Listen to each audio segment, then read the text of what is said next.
I went upstairs for a charger, not to hear my mother call me useless. Her voice slipped through the half-closed door of the guest room I'd grown up in, carrying down the narrow hallway like it had always done when I was a teenager listening for trouble. Only this time I wasn't 16 and late for curfew. I was 31, home for Christmas, balancing 2 charging cables in my hand, and one very fragile truce with my family. Honestly, she should be grateful we're even doing this for her, my mother said. Maybe if she's humiliated enough, she'll finally snap out of this, whatever this is. This was my career. My company. The agency I built client by client from the corner of a studio apartment while they insisted I was just freelancing until something real came along. I froze inches from the doorframe. My name overhung in the air on my sister's exhale. I went upstairs for a charger, not to hear my mother call me useless. Her voice slipped through the half-closed door of the guest room I'd grown up in, carrying down the narrow hallway like it had always done when I was a teenager listening for trouble. Only this time I wasn't 16 and late for curfew. I was 31, home for Christmas, balancing 2 charging cables in my hand, and one very fragile truce with my family. Honestly, she should be grateful we're even doing this for her, my mother said. Maybe if she's humiliated enough, she'll finally snap out of this, whatever this is. This was my career. My company. The agency I built client by client from the corner of a studio apartment while they insisted I was just freelancing until something real came along. I froze inches from the doorframe. My name overhung in the air on my sister's exhale. No one stopped me. The cold hit my face like a blessing. I didn't really feel it until I was in my car with the door shut and the engine off, both hands on the steering wheel. The house sat a few yards away, warm light in every window, silhouettes moving in the kitchen, my mother's bird-like pacing, my sister's easy confidence. They were planning a spectacle. Not for my good, for their comfort. My phone buzzed on the passenger seat. A text from Erin. *, bring your laptop to Christmas lunch, okay? I have a surprise for you.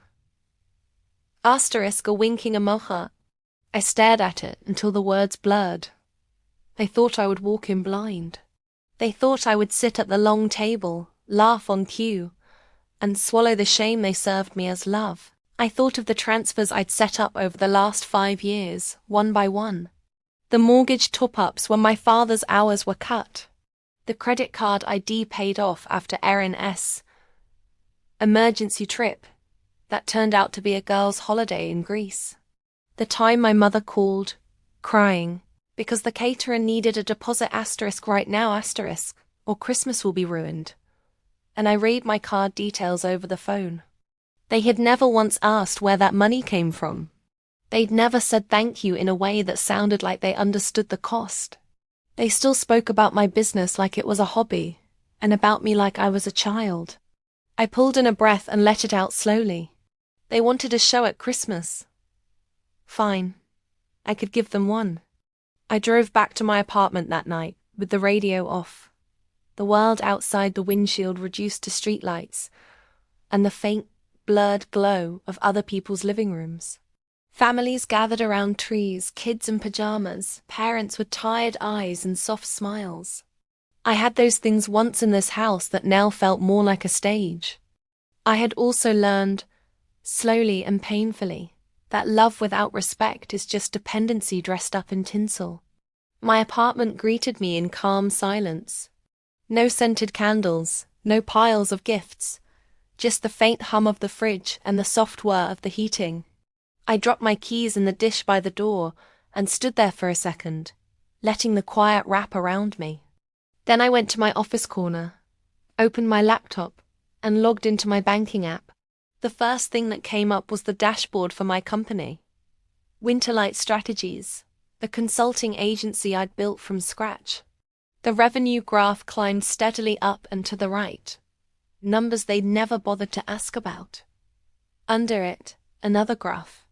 Outgoing transfers. I clicked through them one by one. Asterisk asterisk mortgage assist. Dad asterisk asterisk asterisk asterisk credit card payment. Erin asterisk asterisk asterisk asterisk caterer Christmas lunch deposit mem. Asterisk asterisk. The list went on. Thousands. Then tens of thousands, floating away in neat monthly increments that had gradually become just how things are. Every line item was a story. The night my father called embarrassed and quiet, asking if I could help out just this once. The afternoon Erin cried on FaceTime because her bonus hadn't been what she expected. The way my mother's voice turned brittle if I hesitated for even a breath. It wasn't that I regretted helping. It was that they built a whole narrative on top of that help that erased me entirely. The useless daughter who played on her laptop, the one bad month away from moving back home, even as my money kept their home from cracking at the foundation. On a new tab, I opened a spreadsheet. I started logging every transfer. Date. Amount. Reason. Their words, if I remembered them. It was almost meditative.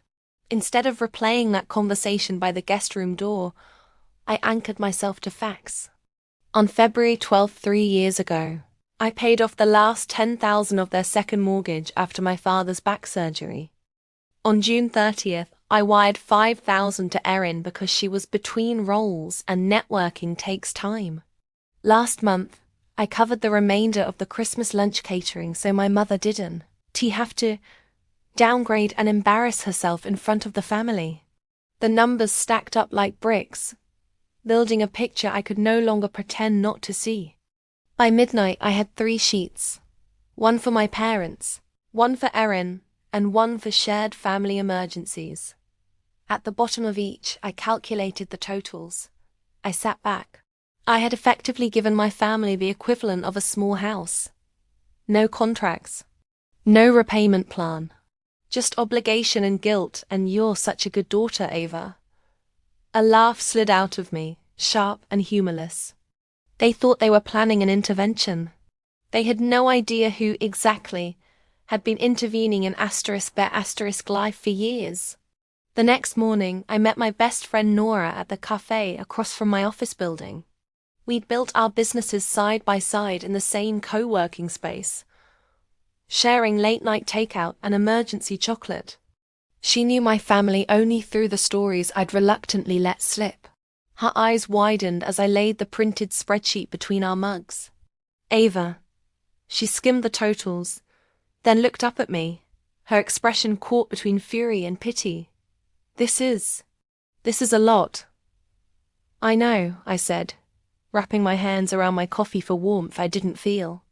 "What's more impressive is that they still think I'm incompetent." She snorted, then sobered. "Tell me again what you heard." I repeated the conversation as best I could remember. The slides.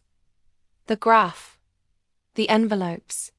"The priest," she echoed, incredulous. "They're bringing in a priest to shame you into getting a 9 to 5. "Apparently," I said, "because nothing says Merry Christmas like a public performance of how disappointed your family is in you." Her jaw tightened. "So? What do you want to do?" "That's the thing," I said slowly. "For the first time, I don't want to cry or argue or explain." "What do you want?" she repeated. I looked down at the neat columns of numbers, the receipts of who I had been in this family, the safety net, the quiet fixer, the invisible investor. "I want them to see me clearly," I said. "Not the version of me they complain about to their friends. The real one. The one who's been holding up the floorboards while they set up the stage." Nora leaned back in her chair, assessing me. "And how do you plan to do that?" "They're planning a show," I said. "So I'll give them something to show." Her brows shot up. Then, slowly, a grin shaped her mouth. "Oh no," she murmured. "You're getting that look." "What look?" "The quiet strategist look," she said. "The one that means someone is about to be introduced to consequences." Before we jump back in, tell us where you're from. If this story moves you, please subscribe. Tomorrow I have a special story for you. I huffed out a breath that was almost a laugh. You know how my mother loves her special touches at events. Centerpieces, party games, color-coordinated serviettes, Nora recited. And dramatic moments, I added. She lives for them. The big speech. The surprise announcement. So, I said, tapping the spreadsheet. I'm going to give her a moment she didn't plan. The idea crystallized over the next hour. Nora and I moved from the cafe to the office, commandeering a glass-walled meeting room and covering the table in paper. Bank statements. Old text messages I'd scrolled back to screenshot. Emails from my mother with subject lines like asterisk. Need a tiny favor, asterisk and asterisk. Promise this is the last time. Asterisk. This feels petty, I said at one point, surrounded by evidence. Nora looked up sharply. Facts aren't petty. Weaponizing the truth can be, sure. But you've spent years letting them write fiction about you. This is editing. I swallowed. I didn't want revenge. I wanted reality. On a fresh sheet of paper, I wrote 3 headings. Asterisk what they think I am. Asterisk what I actually am. Asterisk and asterisk what I'm willing to be from now on. Asterisk under the first. The words came easily. Asterisk unstable, irresponsible. Immature. Difficult. Overly sensitive. Under the second, I had to pause. Asterisk founder. Employer. Investor. Caretaker. Woman who kept saying yes because it was easier than listening to them punish my no. Asterisk. Under the third, my hand shook a little. Asterisk daughter, but not savior. Sister, but not sponsor. Family, but only if there is respect. Asterisk. What are you thinking? Nora asked softly. I'm thinking, I said slowly, of making them a book. A book? A gift, I corrected. They want to give me envelopes full of advice and conditions. I'll give them pages full of facts. I could see it now. A hardcover book, the kind my mother loved displaying on coffee tables. Cream pages. Simple black text. No commentary, no insults. Just dates, amounts, and the things they'd said when they needed something. At the front, a letter. Dear family, I murmured, testing the shape of it. Since you're so concerned about my life, let me show you the part I've actually been living. Nora's eyes gleamed. That's not petty, she said. That's art. We spent the afternoon turning my messy pile of evidence into a clean narrative. I formatted bank transfers into tidy tables. I paired each with a short line of context. Asterisk December 18th, 2020, $3,500 asterisk. If we don't get the heating fixed before Christmas, what will we tell people when they see us in coats at the table? Asterisk March 5th, 2021, $1,200 asterisk. It's just a short-term loan. You know I'd do the same for you. Asterisk, I added a second column. How long it took them to mention repayment. Most rows stayed blank. At the back of the book, I added a single-page summary. Asterisk total contributions from Ava to family over 5 years. $84,230. Beneath it, a simple line. Asterisk average emotional response received. You're overreacting. Asterisk Nora whistled under her breath when she saw it. That's going to sting. They'll say I'm ungrateful, I said. They already do, she pointed out. This doesn't change that. It just means you're speaking too. I nodded, feeling that click again inside metal sliding into place. The last piece was the letter. I opened a new document and stared at the blank screen. fingers hovering over the keys. Don't justify, Nora said quietly from the doorway. Just tell the truth. So I did. ***, dear Mom, Dad, and Erin. ***, you have a story you tell about me.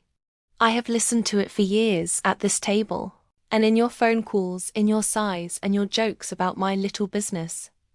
***, in your story, I am the unstable one. The risk. The disappointment. The girl who ran away to chase dreams instead of settling down like a normal person. ***, this book is my story. Not in adjectives, but in numbers.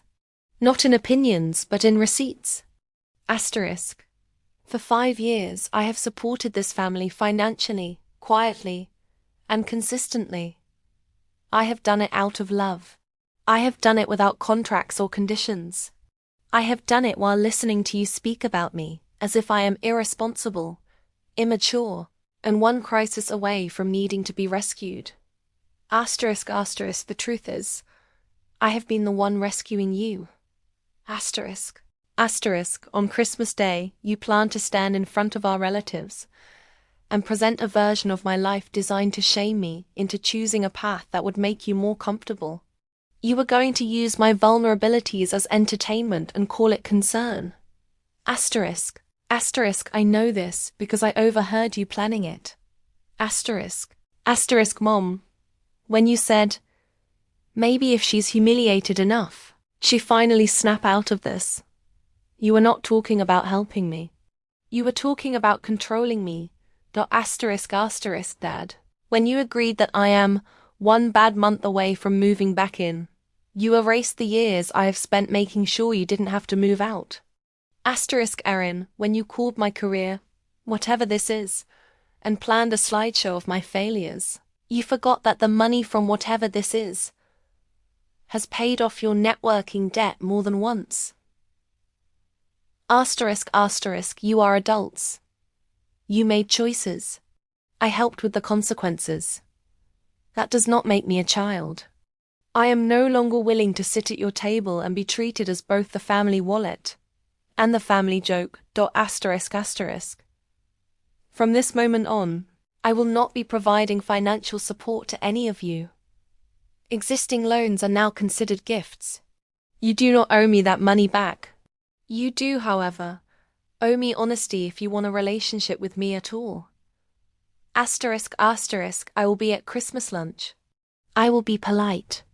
I will not participate in any intervention or public discussion about my life. If you choose to proceed with your plan after reading this, I will leave.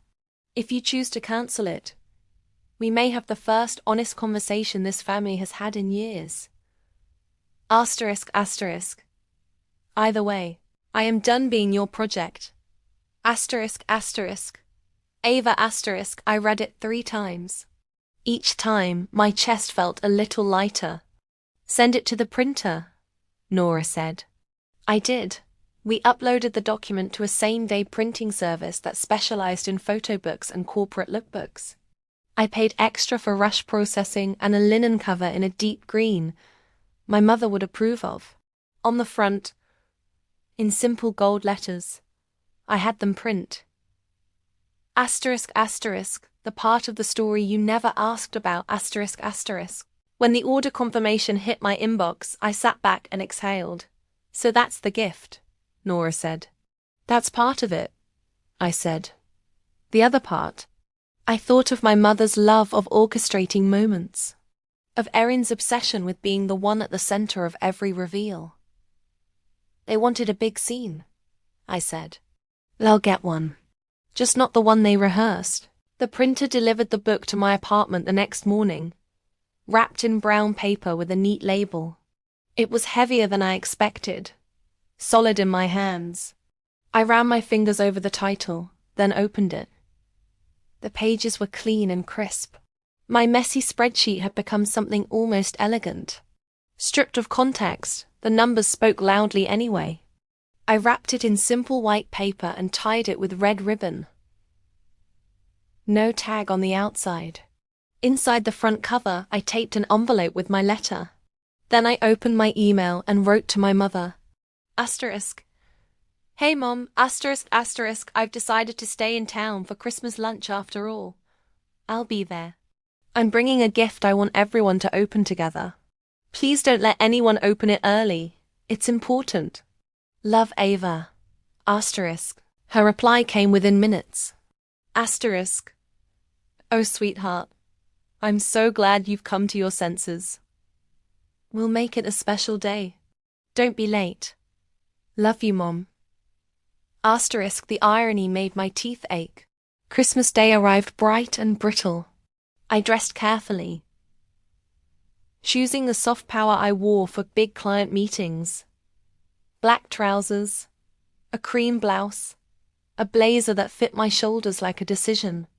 I left my hair down. The only jewelry I wore was the small gold necklace I bought myself the day I landed my first six-figure contract. When I looked in the mirror, I saw someone I recognized. Not their lost child, myself.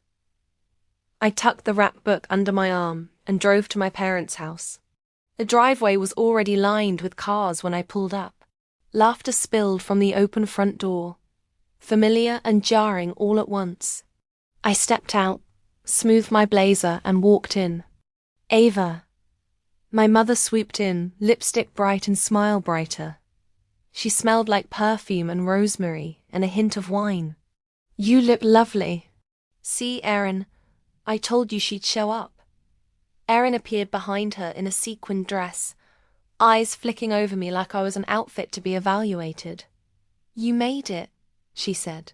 Good, I was worried your clients would kidnap you again. I smiled, small and contained. I made it.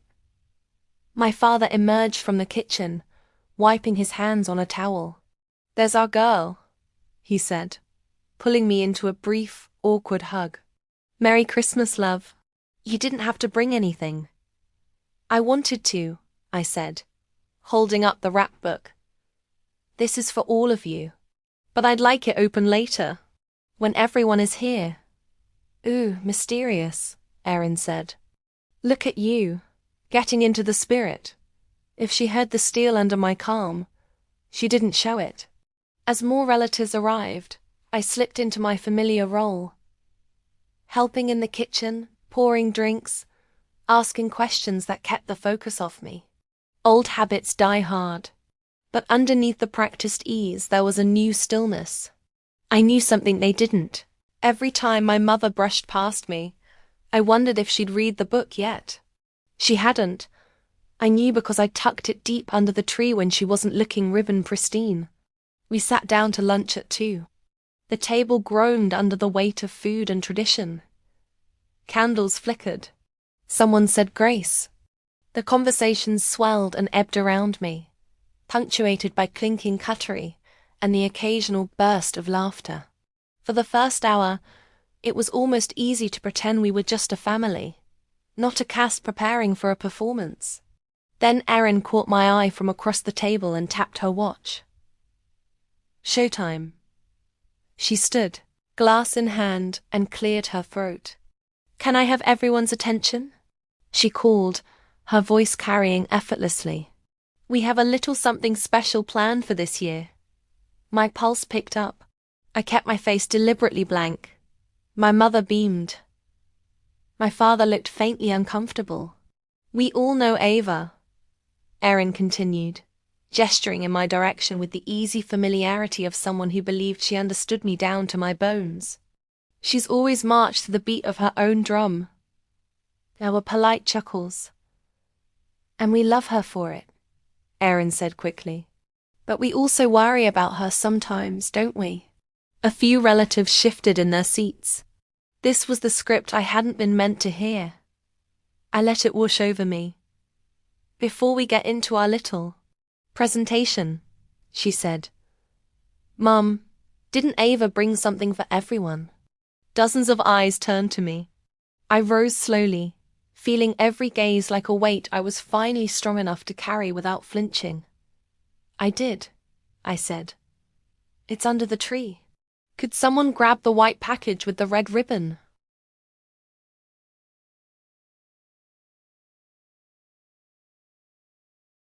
My younger cousin darted over, returning with the book cradled in his hands. Put it in the middle, I said, nodding toward the table. I'd like Mum to open it. My mother pressed a hand to her chest. Oh, Ava, you didn't... I watched her carefully peel the paper away, fingertips neat and controlling even now. When the linen cover emerged, she smoothed it, eyes catching on the gold title. The part of the story you never asked about, she read aloud, chuckling uncertainly. Oh, how clever. Is this one of your branding things? In a way, I said. She opened the front cover and saw the envelope. Her fingers trembled, just slightly. What's this? My father asked. A letter, I said, from me. It might be best if you read it out loud. The room quieted. The only sound was the faint tick of the clock on the far wall. My mother slid the letter out, unfolded it, and began to read. With every line, the color drained from her face. She stumbled over the sentence about humiliation. My father took the paper from her silently and picked up where she left off. Voice rough. Asterisk, Mom. When you said, maybe if she's humiliated enough, she finally snap out of this. You were not talking about helping me. You were talking about controlling me. Asterisk. A murmur rippled around the table. Erin's chair creaked as she shifted, crossing and uncrossing her legs. By the time my father reached the paragraph about the slideshow, his hands were shaking. You heard that? He asked, looking up at me. Eyes wide, the script slipping from his grasp for the first time. Yes, I said quietly. All of it. He swallowed hard and looked back at the page. Asterisk. From this moment on, I will not be providing financial support to any of you. Existing loans are now considered gifts. You do not owe me that money back. You do, however, owe me honesty if you want a relationship with me at all. Asterisk. A chair scraped back sharply. Erin half rose, then sank down again when every eye turned to her. What is this? She demanded, voice brittle. Some kind of performance? You're making us sound like monsters. I didn't add any adjectives, I said. Just numbers. And your own words. My mother flipped through the book with jerky motions now, eyes racing over the pages. I watched the recognition hit her in waves as she saw her own messages printed in neat black type. Asterisk. If we don't get the heating fixed before Christmas, what will we tell people when they see us in coats at the table? Asterisk. It's just a short-term loan. You know I'd do the same for you. Asterisk. Aunt Maria leaned over to look. Her brows knitted as she took in the columns, the totals. Ava, you paid for the mortgage? She asked, stunned. I nodded once. And the credit cards? Yes. And the catering? In part, I said. In full, once Mom realized the cheaper option would embarrass her. Maria sat back, lips pressed together. Around the table, the narrative shifted. Not with shouting, but with silence. I could feel it. The quiet, inexorable rearranging of how they saw me. Not as the floundering child they needed to fix. As the adult who had, for years, kept this show running. My father closed the book gently, his shoulders bowed. We didn't know, he said. You didn't want to know, I corrected, my voice still calm. You were happy to take the help as long as you could pretend I was beneath you. It made you feel safe. It made you feel right. My mother's eyes flashed. We are your family, she hissed, low and fierce. We've done nothing but love you. Love without respect isn't love, I said. It's control. It's dependency. It's you planning to humiliate me in front of these people and calling it concern. Several relatives looked away.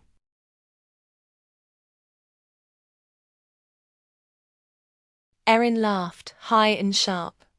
Oh, come on. It was just going to be a bit of fun. A wake-up call. You're so sensitive. I held her gaze. In the story you tell about me, I said. I am always too sensitive when I react to being hurt. In mine, I am finally listening to my own alarm. No one spoke. The clatter and warmth that had filled the room minutes ago had evaporated, leaving something raw in its place. I straightened. I didn't do this to punish you, I said, sweeping my eyes over the table. I did it because you were about to stand up in this room and present a version of my life that erased everything I have actually done for myself and for you. I needed you to see the truth before you tried to drag me through your fiction again. My father opened his mouth, then closed it. So what now? My mother whispered. Now, I said. Now I'm going to leave. You can choose whether to continue your slideshow without me. You can tell whatever story you like when I'm not in the room. But you don't get access to my life, my money, or my time if that story keeps hurting me. I picked up my napkin, folded it, and set it on my plate. Ava, my father said, half standing. Don't go. We can talk. We haven't talked in years, I said gently. We've performed. You wrote the script. I played my part. Today I'm stepping off the stage. I slipped my blazer back on, feeling my movements as deliberate as a ritual. At the doorway, I paused and looked back. My mother sat rigid, one hand pressed to her chest. Erin stared down at the book as if it might rearrange itself into something less damning if she just glared hard enough. My father looked older than I'd ever seen him. The rest of the family watched me with a mixture of shock, discomfort, and something like respect. Consider this my Christmas gift, I said softly. Not the book. The boundary. Then I stepped outside. The air was cold and sharp, but this time it didn't feel like a punishment. I walked to my car slowly, each step a small, quiet divorce from the version of myself I'd been in that house. Behind me, the front door stayed closed. No one chased me down the driveway. No one shouted apologies in the frost. My phone buzzed as I slid into the driver's seat. A text from Nora. Asterisk thinking of you. How did it go? Asterisk. A second later, another. Asterisk proud of you, whatever you did. Asterisk I smiled. A real one this time. Asterisk I gave them a book and walked out. Asterisk I typed. Asterisk the event is probably over. I sat there for a moment, watching my breath fog the air. The house a warm rectangle in the rearview mirror. For the first time in years, I wasn't trying to guess what they were saying about me inside. It didn't matter. What mattered was what I would say about myself when I drove away. I tapped open my email. Waiting at the top of my inbox was a message from a client I'd been courting for months. Asterisk contract attached. Looking forward to working with you in the new year. Asterisk. The retainer number made my head spin. I laughed, startled and bright. Right there in the quiet of my parked car, in my blazer and soft blouse, and the faint smudge of my mother's lipstick on my cheek, I signed the contract with a swipe of my finger. The notification pinged. Asterisk document completed. Asterisk a new chapter began in a way that had nothing to do with them. I put my phone down, started the engine, and pulled away from the house. In the rearview mirror, the lights of the Christmas lunch grew smaller, then disappeared around the curve of the street. I didn't know what stories they'd tell about me after this. Maybe I'd always be the ungrateful daughter in their version. But I knew, with a clarity that settled deep in my bones, that I was done living inside someone else's humiliating punchline. My life was not their event to organize. It was mine to live. 2 more great stories are next. Don't miss them. Subscribe and turn on notifications.